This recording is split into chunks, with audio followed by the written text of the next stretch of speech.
Hi everyone. In chapter 11 we got a glimpse at what it really takes to deliver services effectively. We understood the profit value chain for services and got some exposure to the concept of alignment in the marketing services triangle. But now it's time to step back and think of something that you might not have thought of before, and that is the role of the customer. That in services, the customer actually is a part of service delivery. And they're very important. Customers do play a role in your delivery of services, especially self-service technologies where customers do almost all the work. And the degree to which you can enhance customer participation, that could help your service to be more successful. And of course it requires that the customer understands what he or she is intended to do. Now, customers can cause the gap to be wider than it otherwise would be because they don't understand what to do. Maybe they don't want to perform their roles. There's no rewards for good performance. I mean, this happens all the time. You know, you order a service, things don't work out quite right. It could be something as simple as ordering cable TV and your remote control, you can't figure it out, or you can't figure out how to set up favorites. So there's things that the customer has to do in order to learn how to properly accept delivery of the service.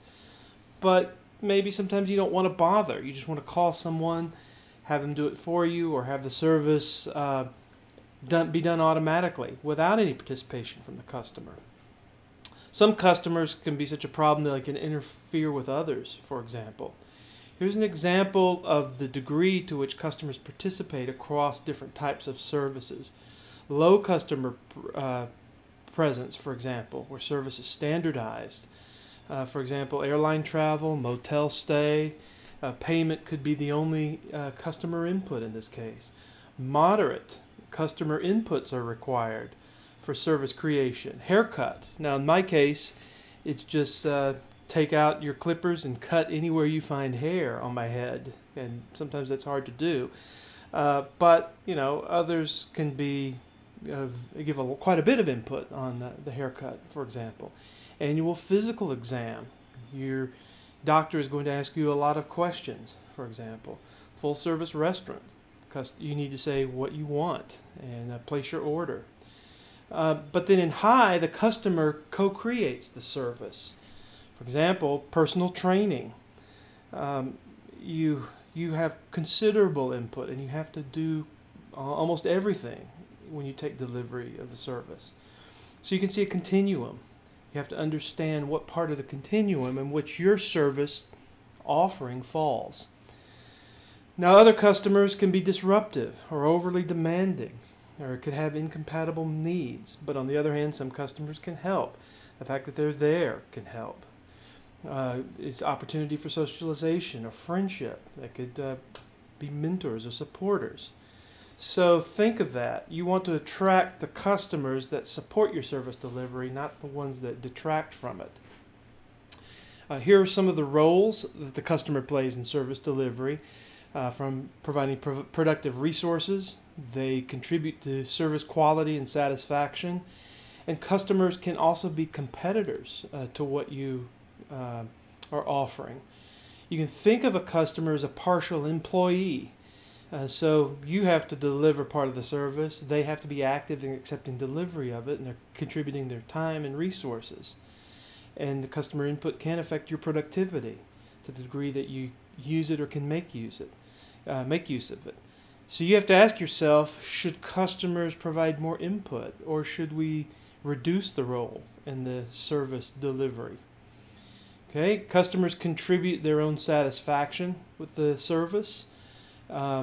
The quality of the service they receive, so you can reach out to them and help them perform their roles, ask questions, have them take responsibility for their own satisfaction.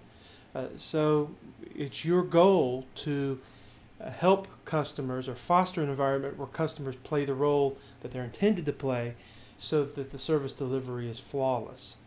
Now, in what sense could a customer be a competitor? Well, you could buy a service. For example, I could hire someone to mow my yard and rake leaves and trim the bushes. On the other hand, I could do that myself. So I have to make a decision. Should I do it myself? or should I purchase the service? Now, my wife has told me I don't have the expertise to mow the yard because she's never seen it done completely right. I thought it looked pretty good, but on the other hand, she says I don't have that expertise. But maybe I also don't have time. So the degree to which a customer will be your competitor or not, i.e., will the customer do it his or herself, depends on can they do it, do they have resources to do it, how much time do they have, how rewarding would it be, how much trust they have in their own ability. For example, I might have the capability ultimately to go out and mow my own yard, rake leaves, and trim bushes. But if I were going to remodel a room or add an addition to the house or add a deck or something like that, I wouldn't have the expertise or the time. And I certainly wouldn't trust myself. You see a growing proliferation of self-service technologies, especially with computing and software technologies getting more advanced. We're asking customers to do more of the work for us, from automated blood pressure machines, tax prep software, ATMs, package tracking, internet shopping, and my least favorite, IVR phone systems, which seems to happen all the time when I have a problem with internet or something like that. Look at the service production continuum in this diagram, from customer production to firm production. For example, number 1 would be customer pumps gas and pays at the pump with automation.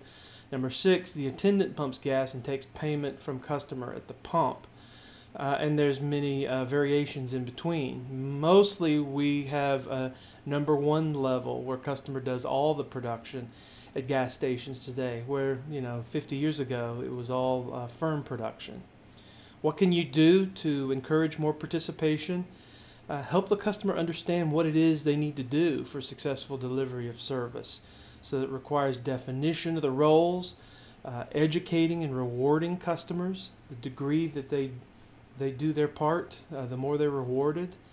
Manage the customer mix. So you have the type of customers that could best fulfill the role you need them to fulfill in order for successful delivery of service to occur.